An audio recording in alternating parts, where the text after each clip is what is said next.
नमस्कार। उत्तर प्रदेश पंचायत चुनाव 2026 को लेकर सस्पेंस बरकरार। आइए जानते हैं कब तक होंगे उत्तर प्रदेश में पंचायत के चुनाव। राज्य निर्वाचन आयोग द्वारा मतदाता सूची के अंतिम प्रकाशन की तारीख 10 जून तक बढ़ाए जाने के बाद चुनाव में देरी की आशंका तेज हो गई है। पहले मई जून में चुनाव होने की संभावना जताई जा रही थी, लेकिन अब यह 2027 विधानसभा चुनाव के बाद तक खिसक सकता है। पंचायती राज मंत्री ओम प्रकाश राजभर ने स्पष्ट किया है कि चुनाव का समय अदालत के फैसले पर निर्भर करेगा। वहीं योगी आदित्यनाथ सरकार ने भी न्यायालय के निर्णय का सम्मान करने की बात कही। इस बीच इलाहाबाद हाईकोर्ट में चुनाव समय पर कराने से जुड़ी याचिका की सुनवाई टलने से सस्पेंस और बढ़ गया है।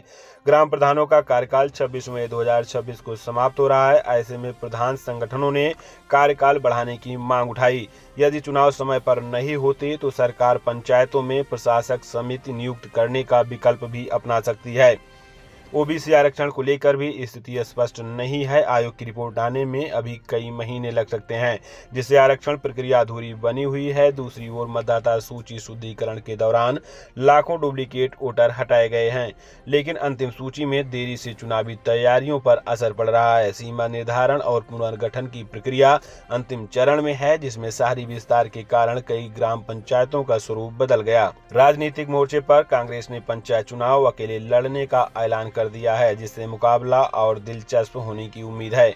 कुल मिलाकर पंचायत चुनाव 2026 को लेकर स्थिति पूरी तरह स्पष्ट नहीं है और देरी की संभावना ही इस समय सबसे बड़ा मुद्दा बनी हुई है।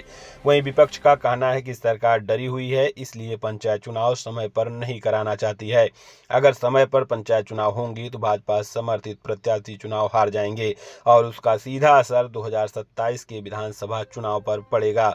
जबकि पंचायती राज अधिनियम 243 ई में साफ लिखा हुआ है कि पंचायत चुनाव समय से कराने होंगे।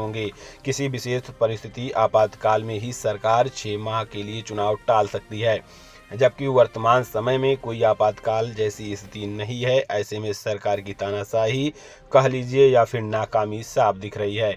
ऐसी ही खबरों को देखने के लिए जुड़े रहें सत्यरेखा 360 न्यूज के साथ। धन्यवाद।